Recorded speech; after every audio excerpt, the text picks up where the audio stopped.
everybody, and welcome back to another episode of Ticket Stubs and Popcorn. So, folks, it's really funny. This is like the second take of this, and the first one I did this weird thing with my hand. I don't know quite what I was thinking. Anywho, I am Frank, clearly a little punch drunk for some reason. I've been up for an hour, so why not? And I'm Peter. And he's Peter. Not so much punch drunk. Today we're going to be talking about Marisa Tomei. She's pretty great. She's in that upcoming Spider-Man iteration that's coming up. I'm very excited about that. It's got the word home in it. Far from home, homecoming, far from homecoming. I don't know. I lose track of the way they're naming conventions with these Spider-Man movies. I'm very excited about it, though. Apparently, the caffeine is kicking in at the right time. A little bit, yeah. So we're going to talk about Marisa Tomei. That's the long and short of it. So, anyway. I've got a question. Okay. And we'll save this for the end, as we normally do. Do you have a favorite college movie? Not a movie that you remember watching in college or that came out during your college. No, I get what you mean. Just mean one that's set in college. A good college movie. Okay. We'll think about it. We'll talk about that. All right, good. All right, Marisa Tomei, I'm going to go first. Sure thing. All right, so first off, I just mentioned the Spider-Man movies. I love her as Aunt May. Aunt May. I love her as Aunt May. I think that she's really fun and funny, and she maintains that balance between being like concerned about Peter and still giving him enough freedom to do what he wants. I really think it was an interesting take to have younger, younger, hotter Aunt May. I'm sorry, that's just what it is. I think every depiction going from the comics has always been an older woman, a very old, white-haired, sometimes just small, stooped over. Woman, so this is a nice change, and they don't overdo it. I don't think. I think with some of the Tony Stark stuff, it's just like, oh, that's kind of interesting. Which is funny because, she and Robert Downey Jr. did date at one point. They were in Chapman together. Chapman. Who's Charlie Chapman? Charlie Chapman. so I'm not sure if the copies kicked in too much or not enough. Or not enough. Yeah. Sure but anyway, I love her as Aunt May. I think she's really great, and I'm really looking forward to seeing the new movie. That might actually be the one that gets me into a movie theater. Yeah. Good. Yeah. That might be the one that does it. So my next one is it's got to be in My Cousin Vinny. Mm-hmm. So she's really, really great in that. Yes. All right. She's very, very funny. Very funny. Yeah. Every word that comes out of her mouth. Probably the funniest parts of the movie are her and Joe Pesci. Their dynamic is fantastic. Yes. It's hilarious, and I love her in that. But I do not believe that it was an Oscar-worthy performance. She got a Best Supporting Actress for that. Yeah, I'm not sure if for now it's was that just a weaker year. I don't remember. I don't know, but it was because I think you had Secret Garden was up for an Oscar that year. I don't know why that's in my head, but I just even still it was funny, it was great, but I don't think it was Oscar worthy. And I've felt that way for the 30 years it's been since she won it. Yeah. It's one of my picks. Okay. And I know what you're saying. It's very good. Breathes great life into this wonderful character. But you're right. Is it worthy? I guess somebody felt it. But, I guess they did. But it's also one of those things where it's the movie was a major blockbuster movie. Yeah. And you feel that sometimes came out of nowhere, and I think that part impressed people too. Right, but I also think that it's one of those things where the Academy feels it has to recognize such a big, huge, popular, movie. So it's just sometimes. you know what? Let's throw Best Supporting. Yeah. to that movie. I can see I don't think it's an Oscar-worthy Oscar performance. nomination. I can see that. Yeah, but the win? No, yeah, I don't remember who. I mean, well, anyway. Yeah. Whatever. So so that's one, and then my other one would be, and these are all older movies. Her her role as Sylvester Stallone's daughter. Oh, this goes way back. And I can already tell. Oscar. Yes. Oh my God. All right. If you don't know this movie, Oscar, He loves Oscar. I love this movie. It's Sylvester Stallone, and it's a comedy, and it takes place in the 20s, and he plays this like gangster dude who's trying to go straight. He's trying to like make impressions on bankers and stuff like that, and it's this madcap kind of farcical thing, and it is just one of the funniest movies you'll ever see. It's Sylvester Stallone being funny and campy, and he's almost the straight man in this movie, around which all this other foolishness sort of revolves. And Marisa Tomei plays his daughter, and she falls in love with Tim Curry. Yeah. Oh God, it's so funny. So I say, and I love her in this. She's so funny. She's got this really super thick Brooklyn accent. It's so great. It's super fun. It really is. She's done a ton of dramatic work, and she's great. But I like her when she's funny. So, yeah. Very good. Yeah. So those are Very my good. All right, I'm just gonna jump on. We Jump did on overlap on my cousin Vinny. My cousin Vinny. Yeah. And when you talk about a thick accent, Oh, yeah. there it is. Oh yeah, God. This whole movie is wonderful for the fact that the principal actors in this movie just grab a hold of their respective accent. So you got Joe Pesci doing the Ute, and her as his fiancee Mona Lisa. It's like seeing it's great. And then with the Fred Gwynn character doing the Southern Right. drawl. Well, it's funny But because he's serious. He's not a stupid Southern drawl, and it's just great to hear this movie. With the Brooklyn accents and stuff. It's like watching Good Will Hunting, where you've got all these Boston kids in Boston doing the Boston accents. Oh, it's because it's so genuine. Oh yeah, that's what makes it so fantastic. The thing I like about it, it's there is, in theory, a serious trial going on. It's a possibility of murder. Yeah, and which we just did the question we did the lawyer recently thing. for Reese Witherspoon. Yeah, right. Yeah, we talked about her. We talked about Elle. We talked about some favorite lawyer roles, and this one is a good one. And the one thing I can remember after this movie came out was also it's very successful. Joe Pesci's good. Marisa Tomei's great, and it's a wonderful movie. I Ralph remember Macchio Ralph Macchio. I remember after this movie came out, because it's a comedy, it's played for laughs.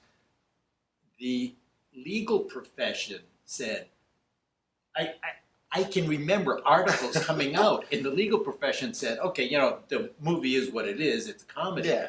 But they said they went by the book about as close as to like what really happens in a trial, not the crazy theatrics, but just the questioning of things like, can we do that? Like behind the scenes, can we do this? And then opposition, they would confer and stuff that you don't see in movies about lawyers sometimes.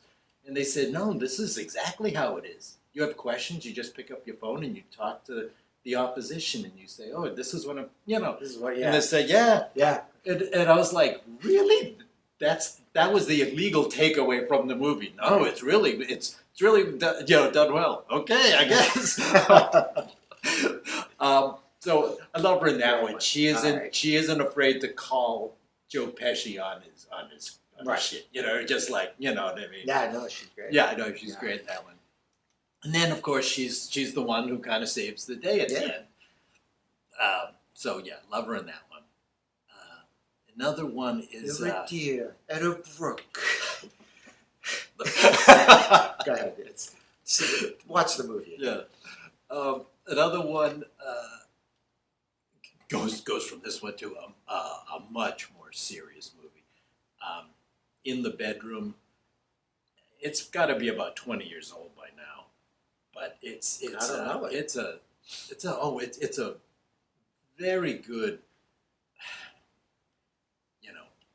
heavy, kind of sad, but just human look at relationships and mourning, and guilt and things like that one. Sissy Spacek and Tom Wilkinson. Okay. But Marisa Tomei is in the movie, and she's very good in this movie. It's the story of an older married couple. That's Tom Wilkinson and Sissy Spacek, and they have on the surface, this wonderful little life. They have a son who's early 20s or so, but he's become infatuated with a divorcee in town. I think it's up in Maine. It is up in Maine, and he takes a liking to her. Nice, but her problem is that she's got this violent ex-husband. She has children, or at least one, anyway. And the boy's interested not just in her, but in the kids, and but she's got this violent. Who plays the violent ex?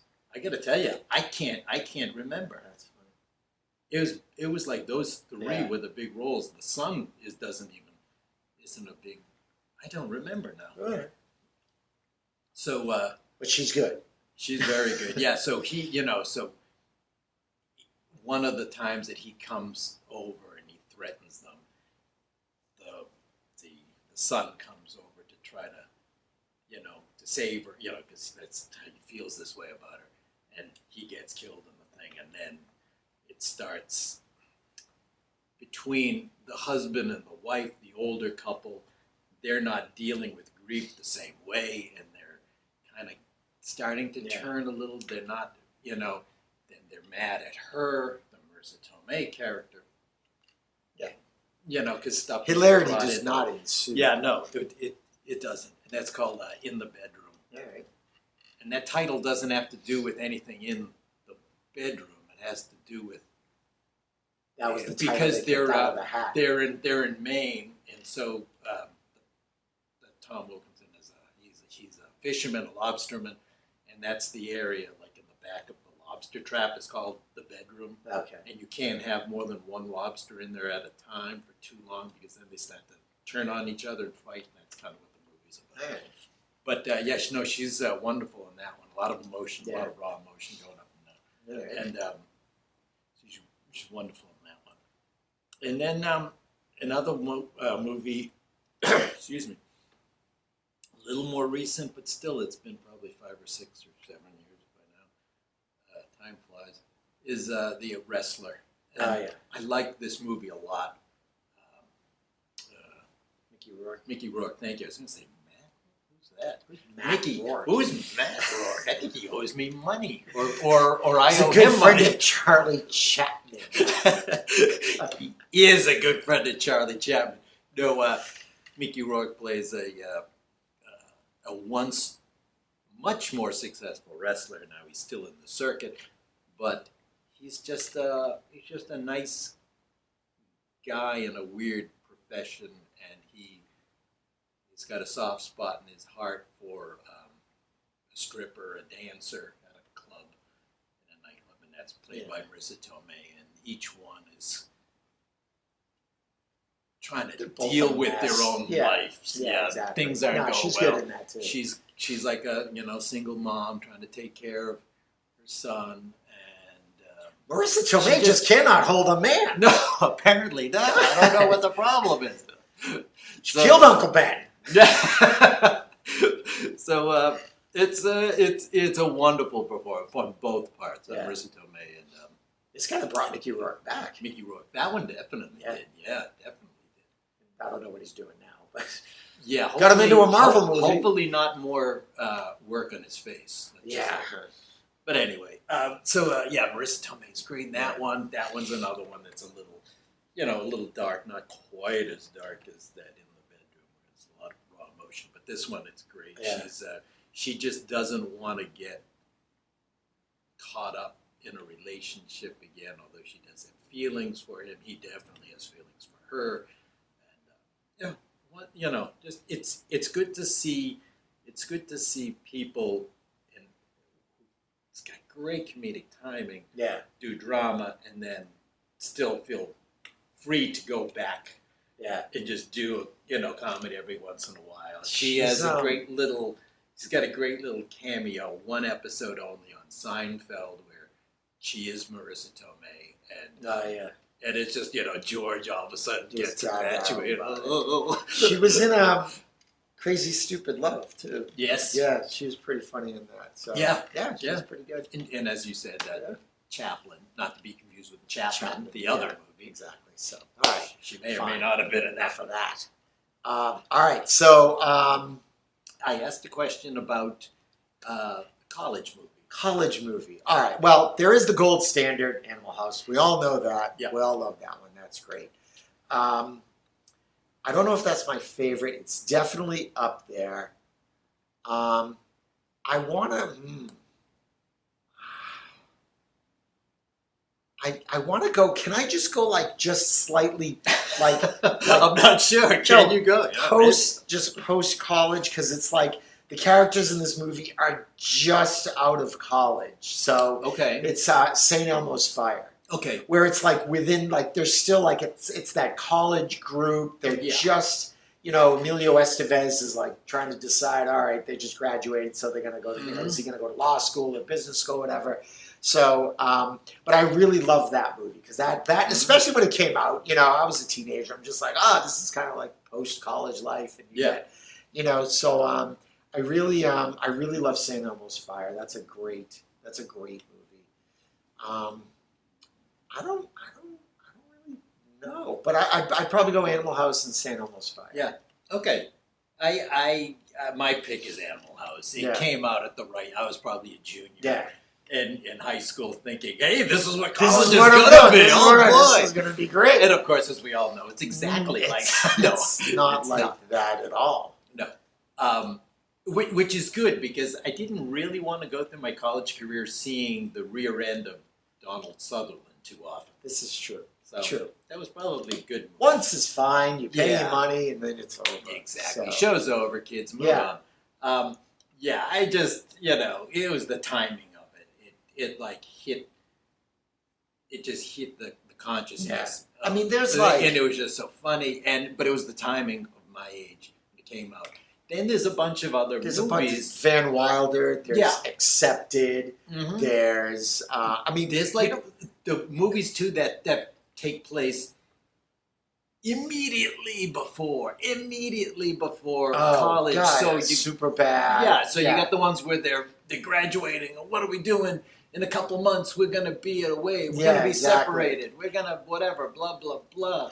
That sort of thing. Yeah, but they're all, it's so funny. And then there's the other ones, like you say, like St. Elmo's, maybe it's just after. What am I going to do now? Right, the graduate. What am I doing now that I've just graduated? But I can't think of a good, because they usually go madcap comedy kind of stuff, the craziness. Yeah. But you don't see a lot of a serious movie. What do you do? The Paper Chase? The Paper Chase was the one I was going to say, which is obviously law school. Yeah. But that one, takes a slice of life from, I guess, first year. I guess that's just the first year law students. But I can't think of any others that have a serious look. Yeah. Because it's all about the drama of getting in. Or the separation of friends, or the hilarity that happens in there. Yeah. But anyway. Yeah. So, that's the college thing. Who do we got next? Hey, we keep mentioning that our 100th episode is coming up. So if you have any thoughts on what we should do for that 100th episode, Let us know. Ooh, I got way too many there. Way too many. There's about 100 right there. All right. So, okay. So that'll be fun. Looking forward to that. That'll be cool. Looking forward to the 100th. Looking forward to this person too. Yeah, that'll be really good actually. So, all right, guys. Hey, thanks for watching. Thanks for listening to the podcast. Subscribe, like, and all that great stuff. And we'll catch you next time. Take care. Bye bye.